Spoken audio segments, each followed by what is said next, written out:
Rádio Petroleira, a voz do Sindipetro RJ, apresenta... Você deve notar que não tem mais tutu e dizer que não está preocupado. Uma produção das secretarias temáticas do Núcleo 5, Secretaria das Empresas Privadas, Secretaria das Empresas Terceirizadas, Secretaria Plataformas e Secretaria Petroquímica. Diretores: Antônio Furtado Manguinhos, Brayer Grudka, Ventura, Hugo Queiroz, Ventura, Ivan Luiz, Edicim e Tiago Macedo, Ventura. Você merece, tudo vai bem. Seu garçom, faça o favor de me trazer depressa uma boa média que não seja requentada, um pão bem quente com manteiga aberta, um guardanapo e um copo d'água bem gelada. Fecha a porta da direita com muito cuidado, e não estou disposto a ficar... Olá, companheirada!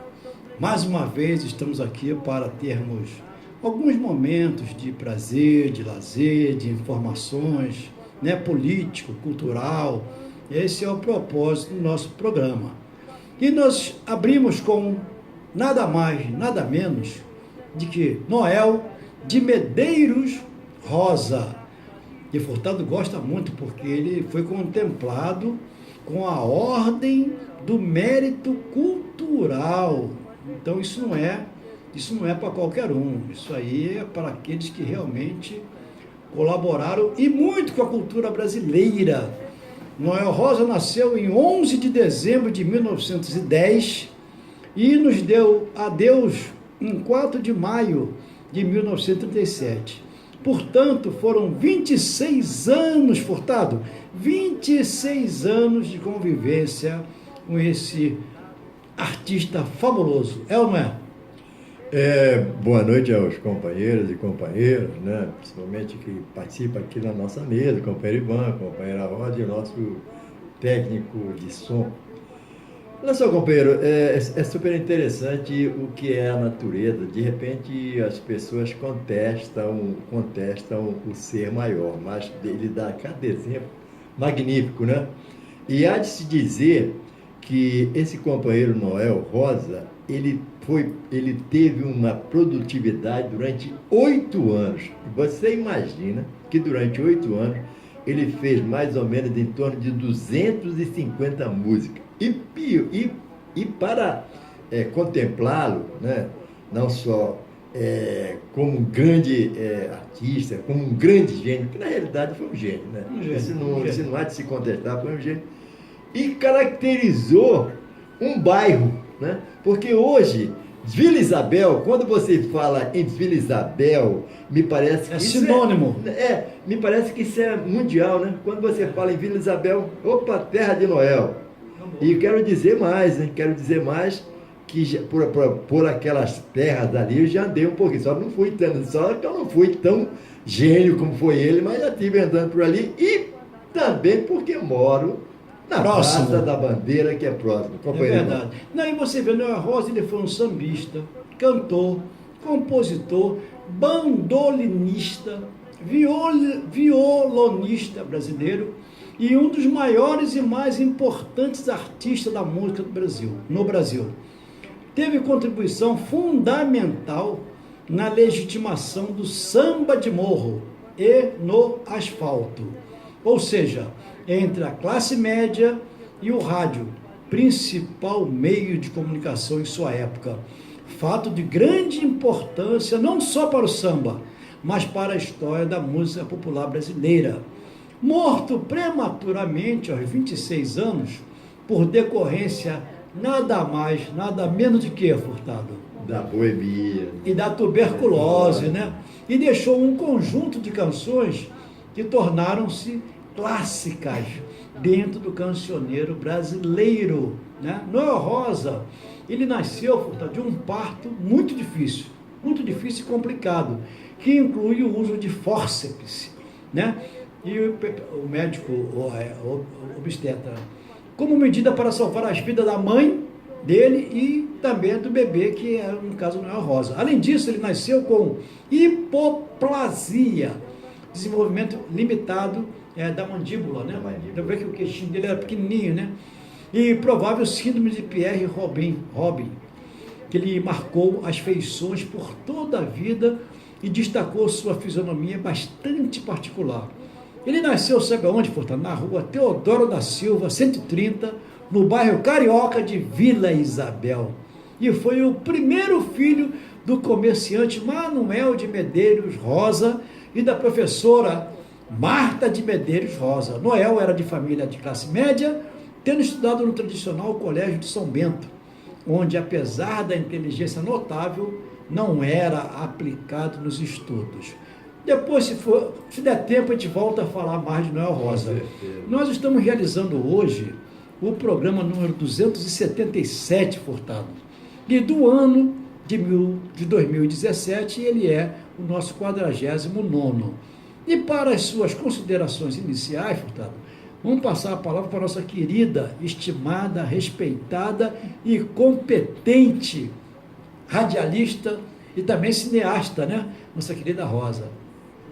É muita coisa, mas não chega nem perto do Noel Rosa. O Noel, ele tinha, quer dizer, dizem os escritos de época, né, que ele emanava tudo isso que ele era. Era uma pessoa, assim, o tempo inteiro produzindo e por isso que ele deixou essa riqueza tão grande de composições para a gente poder, para o resto, né, pela eternidade, para quem quiser curtir tudo que ele fez. Eu dou aqui as boas-vindas, né, aos ouvintes, principalmente no dia de hoje, que é um programa muito especial. Queria que vocês aguardassem, porque eu não vou dizer, vou deixar que uma outra pessoa diga por que o nosso programa hoje é muito especial. Boa noite a todos. É verdade, verdade. Então, Furtado, aconteceram 2 assembleias importantes, né, da Halliburton e da Shell. E, Furtado, passando a palavra para você, você pode fazer um comentário, né? Como é que foi, se correu tudo bem, se os trabalhadores ficaram felizes da vida, né? E da Petrobras também tem notícia. Até baseado nisso que você está falando, essa palavra feliz da vida, ela é extremamente pejorativa neste momento dessa discussão de pauta de reivindicação de ACT dos trabalhadores, né? Hoje nós tivemos pela parte da manhã reunião com a Halliburton, né? Evidentemente, fizemos ali alguma discussão, mas o que foi mais importante hoje foi pela parte da tarde, a assembleia com os trabalhadores da Shell. A Shell apresentou uma proposta de que, para a correção do salário, em torno de 2, viu, companheira Rosa, de 2,97, está no documento ali, né, que ela nos apresentou, e essa correção ela faz em torno de todos os benefícios. Até porque uma referência da Shell é que no passado havia aquele aumento escalonado, e nós fizemos, quem te fala, sempre lutamos contra isso. São os trabalhadores, e o sindicato, baseado nessa orientação, sempre fomos contra, como seremos sempre contra essa discriminação. E ali conseguimos a mudança. Então, hoje houve uma assembleia com os trabalhadores, foi extremamente participativa, né? E foi até interessante, né? Viu, companheiro? Na votação deu empate. Deu empate, né? Bem raro acontecer isso, voto de Minerva era o sindicato, então? Não, o voto de Minerva não. O sindicato aí foi tirada a proposta, inclusive dos próprios trabalhadores, né? De que voltássemos, mandássemos essa notificação, então, essa postura desses trabalhadores para a empresa. Automaticamente o companheiro Roberto provavelmente deve estar fazendo isso hoje, então amanhã, e que nós fizéssemos assembleia na base, né? Então, ficou tirado o indicativo da semana que vem, do dia 20, viu, companheiro? Dia 20 da semana que vem, estaremos fazendo assembleia com os trabalhadores da Barra da Tijuca, na Barra da Tijuca. E aqui também no centro, evidentemente, até porque isso já fizemos no passado, né? Os trabalhadores, viu, Rosa? Os trabalhadores, eles não questionam a vinda aqui no sindicato, porque eles falam que a distância, realmente você vir da Barra, até nós temos determinados problemas, né? Com referência a ao invés de deslocar 50, 60 para cá, vão 2 para lá. Vão 2 para lá, então foi tirado esse indicativo e na próxima Quarta-feira, dia 20, nós estaremos aí, vamos ver, equacionar não só a nossa ida para lá, mas também a nossa logística, evidentemente, né? E também o horário para que nós possamos fazer essa discussão com os trabalhadores. Agora, uma coisa que me chamou bastante atenção, não só em função dessa assembleia com os trabalhadores da Shell, foi o seguinte: essa proposta que foi repetida pela Petrobras, né? Pela Petrobras, ela vem, e provavelmente a companheira Rosa também vai fazer um determinado comentário, ela vem com a mesma proposta que foi apresentada e que foi recusada pelos trabalhadores. Nós fazemos uma discussão da seguinte forma, né, companheiro? O trabalhador, de uma certa forma, ele se atenta ao índice que é dado para fazer a correção salarial. Principalmente, né? A questão econômica. Principalmente, né? a questão econômica, né? E quando a gente fala aqui da Shell, quando ela vai fazer a correção em cima de todos os penduricados que a gente chama, então, direito dos trabalhadores, né? A Petrobras, ela vem com 1,73. Ele está mantendo. Então, o nosso questionamento, companheiro Ivan, da Assembleia, evidentemente que vão continuar a fazer a Assembleia, mas eu tenho, assim, uma percepção de que o companheiro vai nos questionar. O companheiro que a gente fala, os companheiros de um modo geral. Não, os companheiros, né? Companheiros, né? De um modo geral. Eles vão nos questionar à medida que você já apresentou essa proposta para eles, eles recusaram. Foram unânimes em recurso. Tivemos aí assembleias que nos surpreenderam bastante, né? A partir do momento que o trabalhador ele teve essa consciência e rejeitou. E aí a gente vai de novo, olha, Ivan, aqui a proposta é 1,73, mas há necessidade de se fazer a assembleia. Companheiro Ivan. Não, isso é importante, fundamental, porque eles ficam empurrando, eles é que empurram os trabalhadores para a greve. Então eles estão tensionando. E o ápice da tensão é a greve, né? Agora, como nossa semana abrange de 6 a 12, né? Vamos dar uma passadinha aqui no dia 6, depois passar a palavra para a Rosa, que ela também ela quer fazer um comentário importante sobre isso aí. No dia 6, então, eu acho que nós podemos falar que mataram o João Goulart no dia 6, né? A versão oficial diz que ele morreu do coração na Argentina, né? E o presidente, nessa condição de exilado, ele então teve muita frustração, muita depressão e tal. E o enterro dele foi lá em São Borja, lá no Rio Grande do Sul, né? E compareceram mais de 30 mil pessoas. Imagina, 30 mil pessoas acompanhando o enterro, né? Anos depois, então, a história começa a mostrar que ele foi assassinado pela Operação Condor. Essa Operação Condor, ela depois aliada pela Operação Bandeirante, pela OBAN, e eles mataram muita gente aqui no Brasil, rapaz. E você vê, o João Goulart, rapaz, como ele ficou, né? O Jango, na realidade, João Belchior Marques Goulart. Ele ficou conhecido como Jango, né? Ele foi um advogado e político brasileiro. E foi o 24º presidente do país, de 1961 até 1964.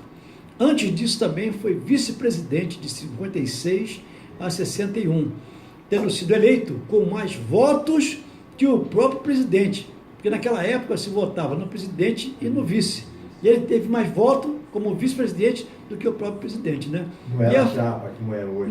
E a família do Goulart, então, era de ascendência açoriana, sendo ele filho de Vicente Goulart, estancieiro do Rio Grande do Sul, que tinha grande influência na região, o que ajudou o Jango a entrar para a política. Ele formou-se em Direito na Universidade Federal do Rio Grande do Sul em 1939. Foi deposto pelo golpe militar de 64, liderado pelo alto escalão do Exército, que eu te diria obedecendo às ordens do tio Sam. E, inclusive, o filho dele, o João Vicente, ele está sendo cogitado para ser candidato a presidente da República, entendeu? E quem sabe, né? Quem sabe ele traria de novo a inspiração da reforma de base e tal. Porque na época do pai dele, havia um grande medo do comunismo, se instalar o comunismo no Brasil. Tinha medo, tudo de ruim era comunista, entendeu? Mas agora a China, por exemplo, está tomando tudo e a China é comunista. Então eles diziam que a bandeira brasileira nunca poderia ficar vermelha. E agora está vermelhíssima, né? Vários postos nossos de petróleo, empresas chinesas aqui tomando conta de tudo, o mercado todo está na mão do chinês. Quer dizer, então, agora não tem medo mais do comunismo, pelo jeito. Porque na época eles tinham medo da política comunista. Hoje, eles abraçam o capital comunista. Então, o capital não tem cor, não tem sexo, não tem política, nada disso. Capital é capital, né? Então, nós estamos fazendo também essa homenagem ao grande João Goulart, que tentou, né, trazer, botar o Brasil no eixo. Não foi à toa que ele foi visitar a China, né? Não foi à toa que ele já enxergava, naquela época, como estadista, Furtado, ele já enxergava a projeção da China. Por isso que ele foi lá para fazer acordos comerciais e tal. Aí deceparam o nosso querido João Goulart.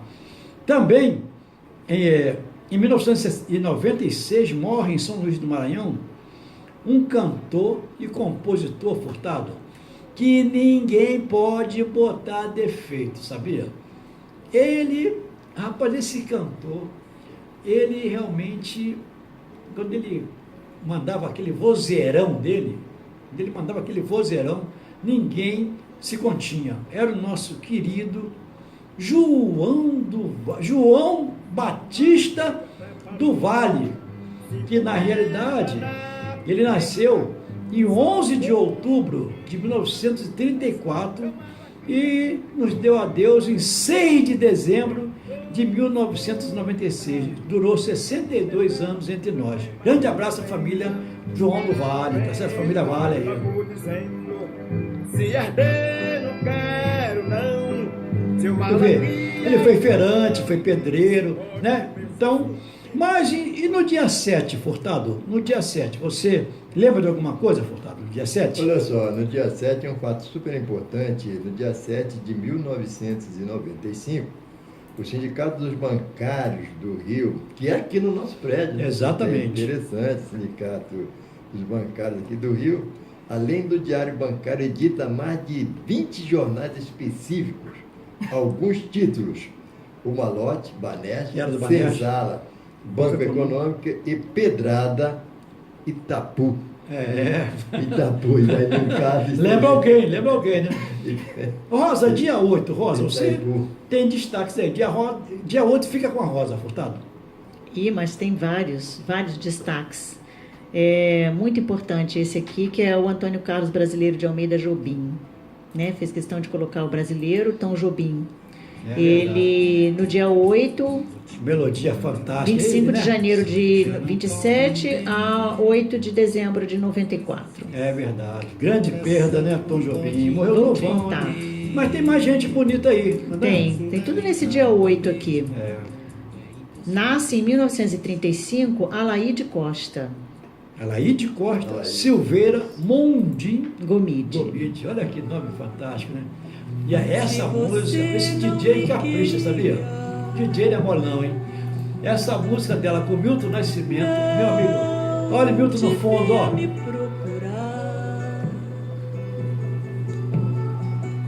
Não devia me iludir. Tem mais, Rosa? No dia 8?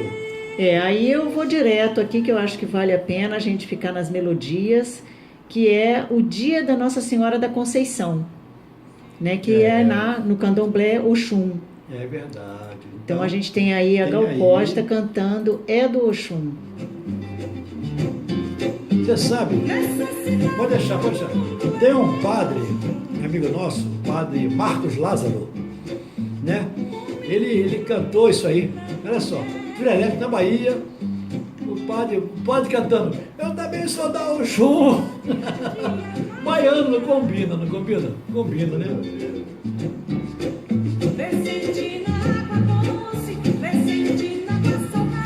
Aí nesse dia 8 a gente também tem, que merece ser comentado, o aniversário Ney Conceição, jogador de futebol.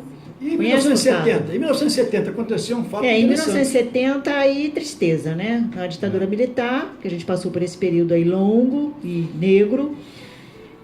Nesse dia, ela começa a difundir 20 milhões de adesivos, que é o Brasil Ame-o ou Deixe-o. Vergonha. Né, criando um clima favorável ao extermínio da esquerda, né, aquele nacionalismo cego e que Xenofobismo. fez com que uma Xenofobia. parcela da população acreditasse que aquele momento era um momento de prosperidade, né, de progresso para o país. E eles deixavam isso bem claro, né? Goste de mim assim ou vá embora. E Rosa, usava a tarja verde e amarela, né? Em tudo quanto É era verdade. automóvel. Eu me lembro bem desses e dia adesivos. 9, Rosa? Dia 9. Dia 9 de dezembro de 1961. Bom, enquanto o índice nacional de sindicalização no país está abaixo de 15% no Rio de Janeiro, os bancários chegaram a 75% de sindicalizados. Os ferroviários da Leopoldina a 85%. E os metalúrgicos a 50%. Aí eu vou pedir um minutinho, que eu queria chamar aqui, que está acontecendo a campanha de sindicalização no Sindipetra Isso. RJ. E a gente está com uma campanha muito especial, essa semana está acontecendo. Ela já começou, né? Na verdade, o Sindipetro começou a fazer essa campanha junto com a campanha do ACT, mas agora, assim, permanentemente com as banquinhas indo nas unidades. Né? E aí eu queria chamar, assim, no dia 12, vai estar no Edicem, no Senado, e no Ventura. No dia 13 e 14, ele vai estar, a banquinha de sindicalização vai estar no EDIB. Nos dias 18 e 19, na segunda-feira e terça da semana que vem, no SEMPES. E no dia 19 também, terça-feira e quarta, vai estar na Transpetro. Então, assim, é uma oportunidade para o petroleiro que quer fazer com que o sindicato seja forte, né? Assim como aconteceu nessa época, que eu acabei de citar, e que acaba entrando para a história, né? Ferroviário 85%, Né? Extremamente importante, porque vejam que justamente esses sindicatos, por exemplo, bancários, ferroviários e metalúrgicos, eles têm histórico de serem, né, categorias que têm poder de negociação com a empresa, né, assim como os petroleiros. Então, assim, não pode deixar agora, com essa tomada do imposto sindical, né, com essa reforma trabalhista aprovada, que determinou o fim do imposto sindical, precarizar os nossos sindicatos. Não, então a campanha não fique só, fique sócio. Na semana passada, eu e o Furtado, e o outro diretor também, o Maru e o Luiz Mário, fizemos lá no EDIP também. E amanhã nós estaremos, eu e Furtado, provavelmente outros diretores também, que é a responsabilidade nossa, principalmente, né? Lá a partir das 7 horas da manhã, lá no EDIP. Rosa, no dia 10, Rosa, além da nossa querida Cássia Regiane Hélia, né? Olha que bacana, olha só que bacana. Essa música Malandragem já virou meio hino, né? É verdade. Na música popular brasileira. É verdade. Mas além da importante Cássia Hélia, não está faltando nada aqui não? 10 de Não dezembro. está faltando nada, Furtado? 10 de dezembro. Aí, Furtado vai falar a surpresa da noite. É super interessante, né? E quando você fala, né? Às vezes você participa das coisas e com o decorrer do tempo você começa a perceber que foi um ato assim tão importante, né? Espontâneo, né? E espontâneo. Eu me lembro, e a companheira Rosa sabe disso, quando o nosso primeiro programa, estou dizendo, da Rádio Petroleira, foi ali, a gente vai sempre comentar isso, porque é um marco, poxa vida, né? E a gente tem o maior prazer de contar isso aí, né? É um marco. Ali nas dependências do Sindipetro, lá embaixo, lá perto da garagem, uma salinha No finalzinho da garagem. No finalzinho da garagem. Respirando o do carboneto. Uma salinha apertada que mal dava para a gente ficar ali, sentávamos e fazíamos o programa. Mas Rosa e companheiro Ivan e o nosso técnico de som, a gente não tinha dimensão do que é que naquele momento a gente estava fazendo. A gente não tinha dimensão. O mundo estava nos aguardando. Né? E a gente percebe que foi um passo, foi um marco e foi uma marca, né? Que hoje nós temos aqui e faz com que a gente cada vez mais a gente avance. Hoje nós temos a nossa televisão. 5 anos. 5 anos, naquele ato, né? 1912. E nós temos hoje a nossa televisão. Agora, o que nos chama também bastante atenção, que hoje, né, no dia 10, Esse dia 10 cara, é um negócio meio estranho isso aqui, dia 10, né? Mas tudo bem, né? Mas é uma coisa super bacana.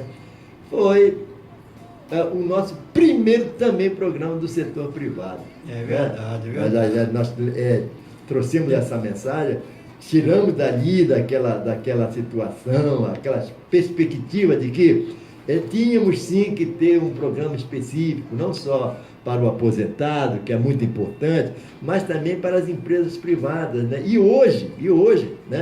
E sustentamos o programa, né? E o companheiro Ivan sabe muito bem disso.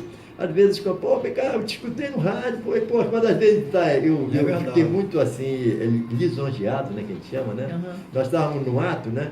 Aí um companheiro chegou assim, ele falou assim, bicho, te escutei no rádio, hein, rapaz, no setor privado. Quer dizer, a gente, de repente, não tem a dimensão do alcance aquilo que a gente fala. Por isso que a gente sempre diz aqui, nós temos responsabilidade e tudo que nós falamos aqui é documentado. Sim. Nós estamos no mundo, em vários países que acompanham a gente. É muito séria. A comunicação, ela é uma coisa, ela é muito séria, porque às vezes as pessoas pensam, qualquer foto, né, qualquer postagem, não. Inclusive gera questões jurídicas, né? Então, assim, há de se ter cuidado. A rádio tem um alcance enorme, né? A nossa rádio petroleira ela é uma web rádio e a gente sabe que o programa do setor privado tem uma audiência incrível no mundo, né? Inclusive acompanhada aqui pelo Ivan Luiz. Queria que você falasse um pouquinho dessa questão da audiência, Ivan. É verdade. Não, é bacana sim, porque aqui tem um dado aqui, por exemplo, mais recente, onde cita aqui 463 pessoas no Brasil, 39 nos Estados Unidos, nessa página aqui agora, né? Nesse momento. A Ásia Pacífica 5 e a Angola tem 1, quer dizer, 508 pessoas. Isso é fundamental, né, cara? Para a gente saber que... Nesse momento, quer dizer, a gente...